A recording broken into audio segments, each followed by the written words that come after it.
Hey, it's Nick Kemp here with another episode of the Ikigai podcast, and this one will be special. I'm not having a guest, and it's not a solo episode. This is an AI episode. And what you're about to hear is a conversation between two AI co-hosts. I guess we could call them my American AI friends. And what I've done, I've used Notebook LM to create this podcast.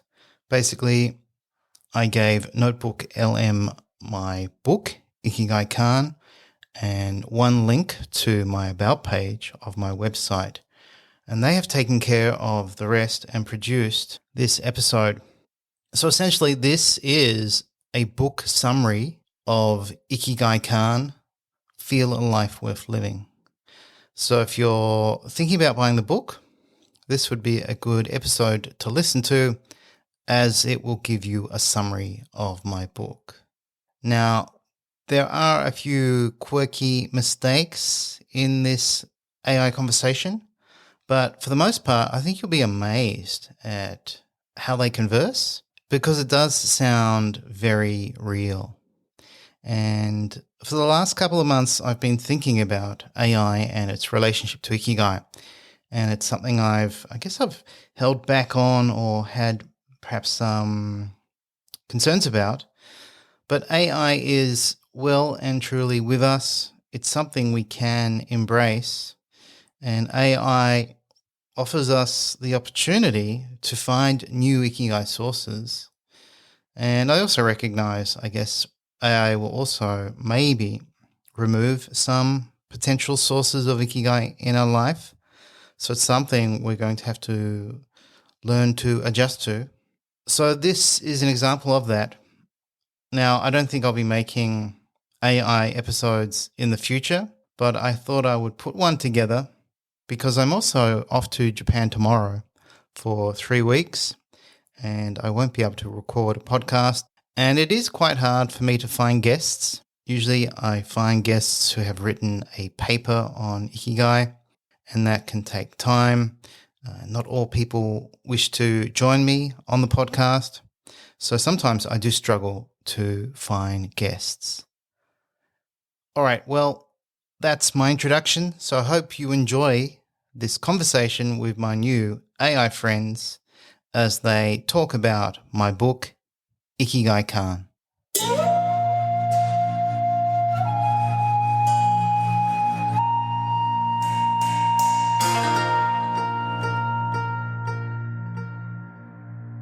Find your Ikigai at ikigaitribe.com. Today we're going to be talking about Ikigai, but get ready for some serious myth busting. Ooh, myth busted. Yeah, because we're going way beyond that Venn diagram you've probably seen. Oh, yeah. You know the one that says, like, Ikigai is where your passion and your mission and your profession and your vocation, like, all magically intersect? Exactly.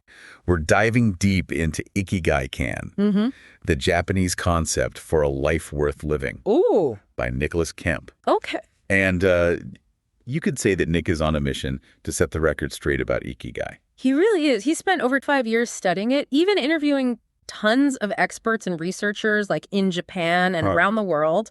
So we're talking about a deep, culturally accurate understanding here, not just some quick internet summary. Right.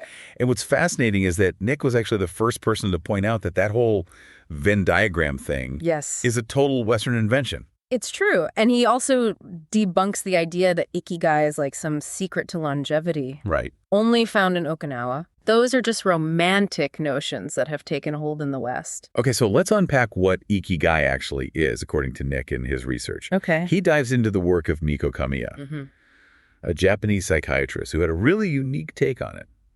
Yeah, so Kamiya identified 7 psychological needs that she believes contribute to Ikigai Kan, which is that feeling that life is worth living. Got it. And it's not as simple as do what you love and the money will follow.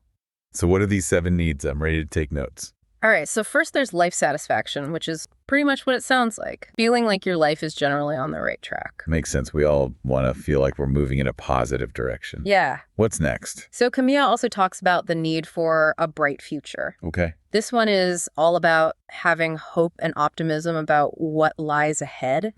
It could be things like setting goals, having things to look forward to, feeling like you're working towards something meaningful. I can see how that would tie into feeling like life is worth living. Right. Okay, what else is there? Then there's resonance, which is more about feeling connected to your surroundings and having a sense of belonging. Okay. And this highlights the social aspect of Ikigai, the importance of relationships and feeling accepted by others. Interesting. So it's not just about personal fulfillment, but also about our connection to something bigger than ourselves. Absolutely. Yeah. And speaking of feeling connected, Kamiya also includes the need for freedom. Okay. She describes this as like the feeling of being able to make choices and live autonomously without being overly constrained by external factors. Yeah, that's definitely something I think we all crave to some degree. Right. What's next on the list? Next up is joy. Okay. This one's pretty straightforward. It's about experiencing pleasure, finding delight in the simple things in life. Those little moments that make you smile, right? It sounds almost too simple. But I guess it's easy to forget to appreciate those things when we're just caught up in the hustle and bustle of life. Absolutely. And then the sixth need is self-development. Oh. That feeling of growth and learning, constantly evolving as a person. Like challenging yourself, expanding your horizons. Exactly. I could definitely see how that would contribute to a feeling of purpose. Right. And finally, we have the need for meaning. Oh. This is about feeling like your life has purpose and significance, that your existence matters, and you're making a positive contribution to the world. This is getting really interesting. Yeah. So how does Nick tie all of this together? Does he think you need to fulfill all 7 of these needs to experience true Ikigai? He doesn't present it as a checklist, Okay. but rather as a framework for understanding the different facets of Ikigai. What's really interesting is how he connects these needs to some uniquely Japanese concepts. Like, give me an example. Well, he talks about ibasho, which is often translated as a place to be. So is that just a physical location like your home or your favorite coffee shop?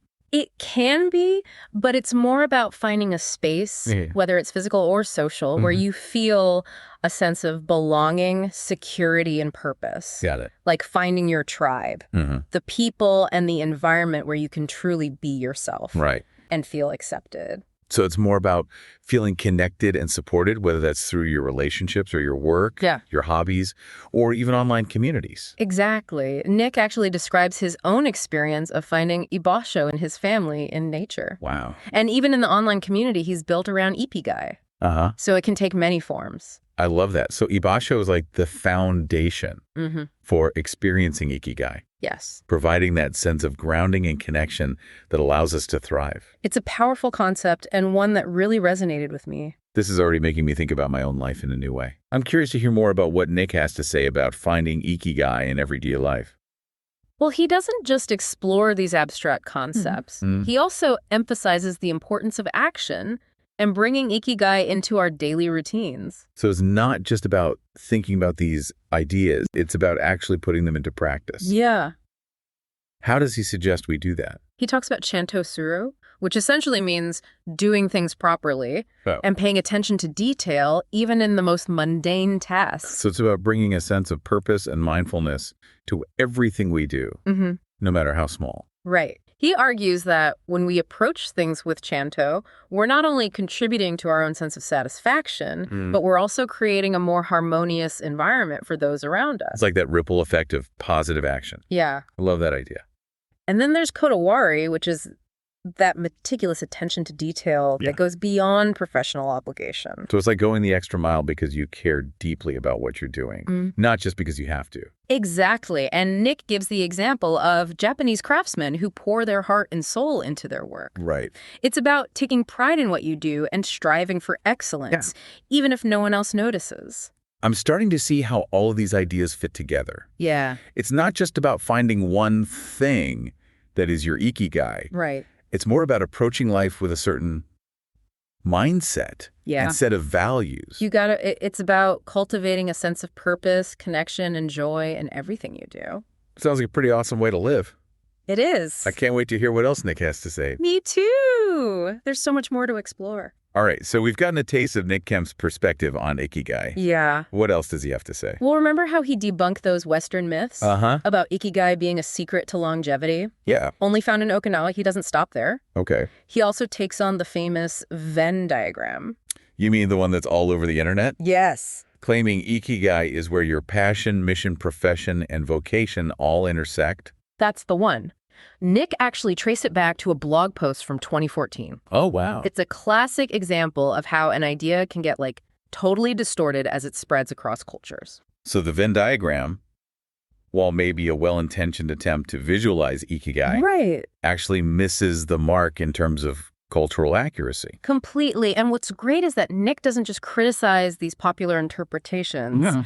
He offers a much deeper understanding based on his years of research. Right. And interviews with experts like Akihiro Hasegawa and Shintaro Kono. He's really bringing together a diverse range of perspectives on Ikigai. Yes. It's not just his opinion. He's backing it up with evidence. Right. And insights from people who have dedicated their lives to understanding this concept. Exactly. And it's not just theory. He makes it really relatable by sharing stories from his own life in Japan, like his father-in-law, who's a master craftsman. Wow. And totally embodies that spirit of Kodawari. And meticulous attention to detail, right? Exactly. He also talks about observing his Japanese colleagues navigating social situations with so much grace and consideration.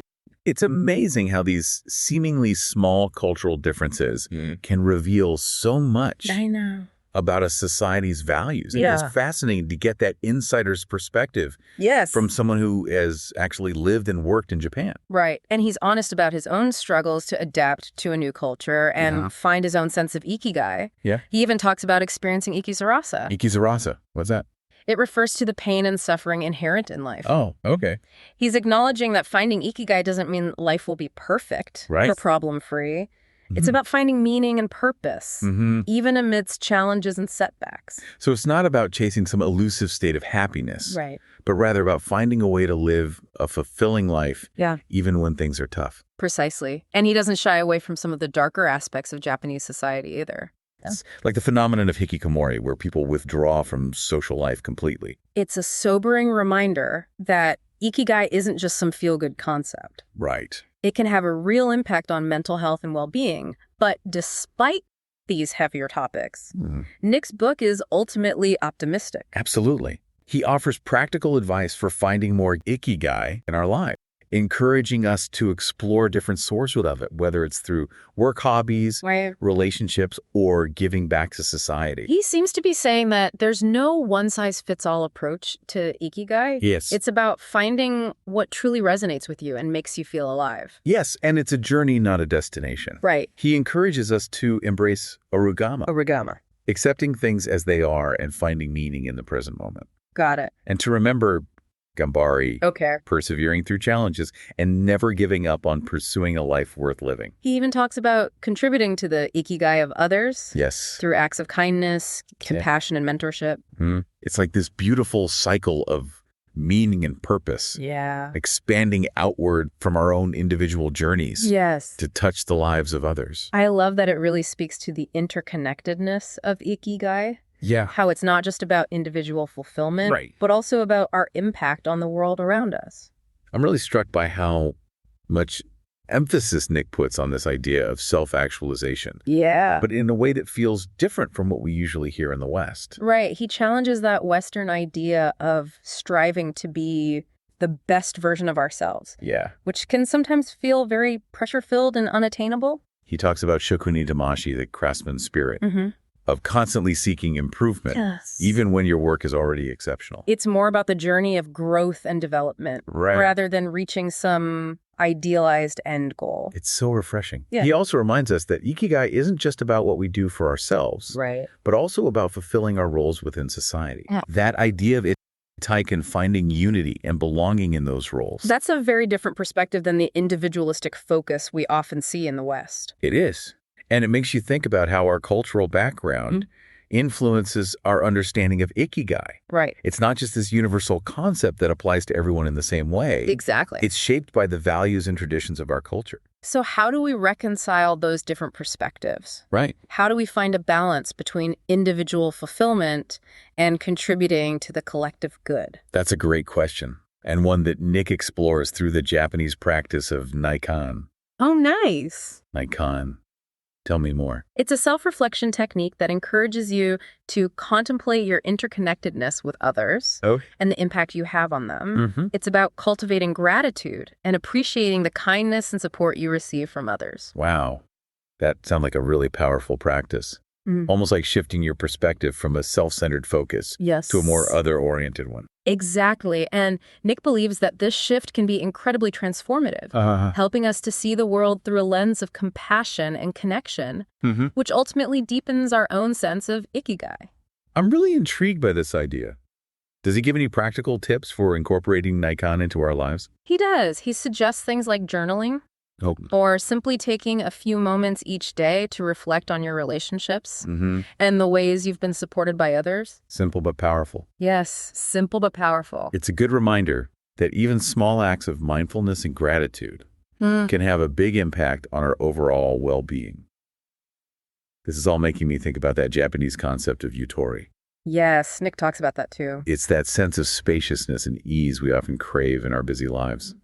Like creating space for reflection, relaxation, and connection with nature. Exactly. He shares his personal experience of finding yutori in his favorite nature spot and talks about disconnecting from technology, immersing ourselves in the natural world to recharge and find peace. He even mentions shinrin-yoku, or forest bathing. That's the Japanese practice of spending time in nature to improve your well-being, right? It is. I heard so much about it. And it ties back to that idea of slowing down, tuning into our senses, and simply being present in the moment. It's almost like a counterpoint to the Western obsession with productivity and achievement. Yes. We're always being told to do more, be more, achieve more. Right. But Nick seems to be saying that true fulfillment comes from slowing down and appreciating the simple things. He definitely challenges that Western mindset. He encourages us to create space for rest, reflection, and connection with nature, not as a means to an end, but as an end in itself. I love that it's a reminder that sometimes the most valuable thing we can do is just be present in the moment and allow ourselves to just be. Couldn't agree more. And that's a powerful message in a world that's constantly pushing us to do more. It's a reminder that true Ikigai isn't about chasing some future state of happiness, but about finding meaning and joy right now in the present moment, however it unfolds. It's fascinating how Nick uses these everyday examples from Japanese life to explain the deeper meaning of Ikigai. He brings up some phrases that really highlight those cultural differences, right? Oh, yeah, for sure. He talks about phrases like ojama shimasu, which like literally translates to I'm disturbing you. But like Nick explains, it's not really meant as an apology for intruding. Right. It's more about acknowledging someone's space and showing respect when you're entering their home. It's a subtle but powerful way of expressing that consideration for others. That's such an important part of Japanese culture. Exactly. And then there's ochikare-sama desu, which means you are tired, but it's actually used to acknowledge someone's hard work and effort. Yeah. It's like saying, I see you. I appreciate your effort. I love how these little phrases seem so simple on the surface, but they reveal so much about a culture's values. It's really interesting how language can reflect those deeper beliefs. It really is. And it's not just about saying the right words either.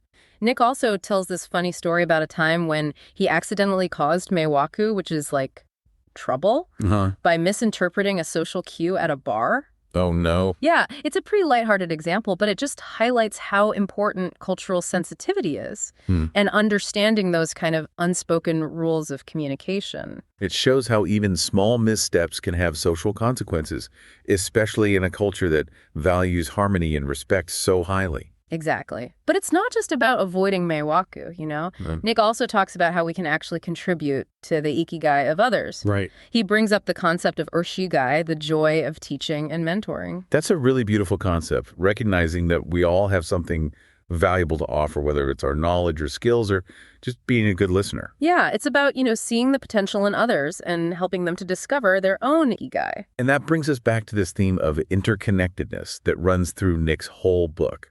Yes. It's not just about our own personal fulfillment. Right, It's yeah. about understanding that we're all connected and our actions can have a positive impact on others. Absolutely. So as we wrap up this deep dive into Nick Kemp's Ikigai Kan, I think it's clear that he gives us a much more nuanced and culturally rich understanding of Ikigai than those oversimplified versions we often hear.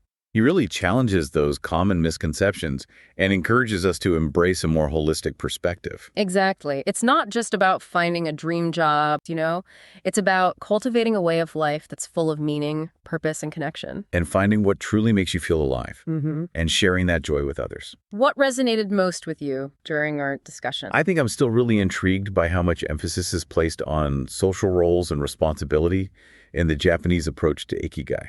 Yeah. It's definitely a different way of thinking about it than that individualistic focus we see so much in Western cultures. That's true. It makes you wonder, Yeah. how can we find that balance between those different viewpoints?